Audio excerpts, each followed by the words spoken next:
আসসালামু আলাইকুম। আজকে তৈরি করব খুবই সহজ একটা রেসিপি, যা কিনা লাঞ্চ বক্স বা বাচ্চাদের টিফিনের জন্য তৈরি করা যাবে। আমার আজকের পর্বে থাকছে ভেজিটেবল এগ ফ্রাইড রাইস। আশা করি রেসিপিটি ভালো লাগবে। ফ্রাইড রাইস তৈরি করার জন্য কিছু কমন সবজি থাকে, যেমন গাজর বা ক্যাপসিকাম। আর বাকি সবজিগুলো আপনাদের পছন্দ মতো বা ঘরে যে সমস্ত সবজি থাকে সেগুলো দিয়ে করে নেওয়া যাবে।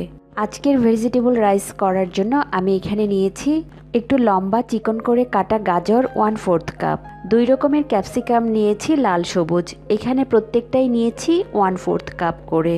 2টা মিডিয়াম সাইজ পেঁয়াজ কুচি করে কেটে নিয়েছি। একটু লম্বা করে কাটা বরবটি নিয়েছি 1/4 কাপ। আর নিয়েছি 2 টেবিল চামচের মতো বেবিকর্ন। আমি এখানে আমার পছন্দ মতো বা আমার ঘরে যা ছিল আমি সেগুলোই নিয়েছি। আপনারা আপনাদের পছন্দ মতো যে কোনো সবজি দিয়েই করতে পারবেন। যেহেতু আমার আজকের recipe vegetable egg fried rice, প্রথমে আমরা ডিমটাকে রেডি করে নিব। আজকের রেসিপির জন্য লাগবে আমার 2টো ডিম। আমি একটা বাটির মধ্যে ডিম 2টো ভেঙে নিচ্ছি।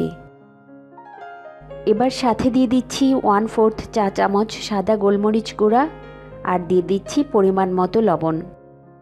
এবার একটা কাঁটা চামচ দিয়ে ডিমগুলোকে বিট করে নিচ্ছি। ডিমটা ফেটিয়ে নিয়েছি। এবার আমরা ডিমগুলোকে স্ক্রাম্বল করে নেব।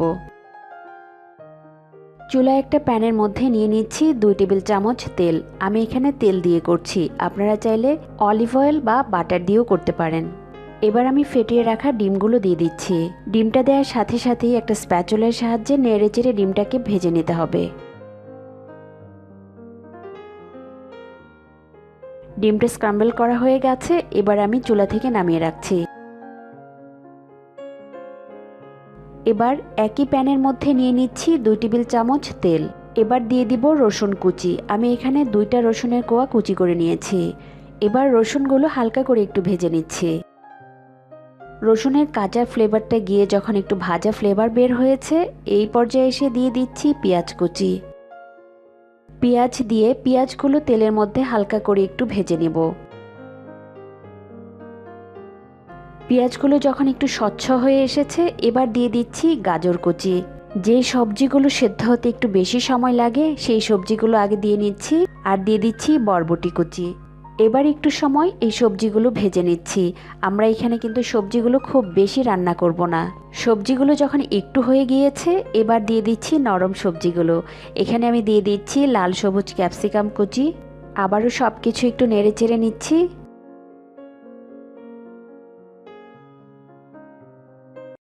এই পর্যায়ে আমি কর্নগুলো দিয়ে দিয়েছি।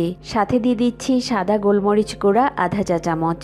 আর সবজিগুলোর জন্য দিয়ে দিচ্ছি পরিমাণ মতো লবণ। এখানে আমি কিছুটা সয়া সস দিব, তাই লবণের পরিমাণটা একটু কম দিচ্ছি। এবার আবারও সব কিছু একটু নেড়েচেড়ে মিশিয়ে নিচ্ছি। এবার দিয়ে দিচ্ছি 1 টেবিল চামচ সয়া সস। আবারও একটু নেড়ে নিচ্ছি।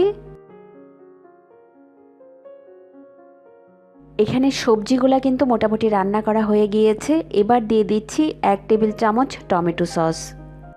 টমেটো সস দিয়ে আবার একটু নেড়েচেড়ে নিচ্ছি। সব কিছু একবারে না দিয়ে পর্যায়ক্রমে দিয়ে এভাবে একটু নেড়েচেড়ে নিতে হবে। এবার দিয়ে দিব 2টা কাঁচামরিচ কুচি। আর এই সবজিটা রান্না করার সময় চুলার আঁচ কিন্তু বাড়ানো থাকবে। এখানে সবজিগুলো রান্না করা হয়ে গিয়েছে।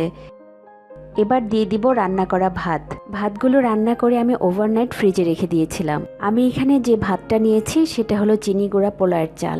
আমি ভাতটা যেভাবে রান্না করেছিলাম, 1 কাপ চাল ভালো করে ধুয়ে 10 মিনিটের জন্য ভিজিয়ে রেখেছিলাম। ফুটন্ত গরম পানির মধ্যে পরিমাণ মতো লবণ আর আধা টেবিল চামচ তেল দিয়ে ভাত রান্না করে নিয়েছি। এবার সেই ভাতগুলো আমি ফ্রিজ থেকে বের করে সরাসরি দিয়ে দিচ্ছি। ভাতগুলো খুব ভালো করে নেড়েচেড়ে সবজির সঙ্গে মিশিয়ে নিয়েছি। এবার দিয়ে দিচ্ছি স্ক্রাম্বল করা ডিমগুলো। ডিম দিয়ে আবারও খুব ভালো করে একটু নেড়েচেড়ে মিশিয়ে নিচ্ছি। এই পর্যায়ে এসে যদি মনে হয় যে লবণ কম হয়ে গিয়েছে বা ঝাল একটু বাড়িয়ে দিতে হবে, তাহলে সামান্য একটু গোলমরিচ গুঁড়া বা কাঁচামরিচ কুচি করে দেওয়া যাবে। লবণটা একটু কম হয়ে গিয়েছে, আমি একটু লবণ ছড়িয়ে দিচ্ছি। লবণ দিয়ে আবার একটু ভালো করে নেড়েচেড়ে মিশিয়ে নিচ্ছি। আমার ফ্রাইড রাইসটা কিন্তু হয়ে গিয়েছে। এবার দিয়ে দিচ্ছি 1 চা চামচের মতো লেবুর রস। লেবুর রসটুকু দিয়ে একবার একটু নেড়ে চেড়ে হাঁড়িটা ঢাকনা দিয়ে 2 মিনিটের জন্য ঢেকে দিচ্ছি। ফ্রাইড রাইসটা হয়ে গেছে। এবার নামিয়ে পরিবেশন করব। আশা করি আজকের এই রেসিপিটি আপনাদের ভালো লেগেছে। ভালো লাগলে লাইক এবং কমেন্ট করে আমাকে জানাতে পারেন। আজ তাহলে বিদায় নিচ্ছি। আল্লাহ হাফেজ।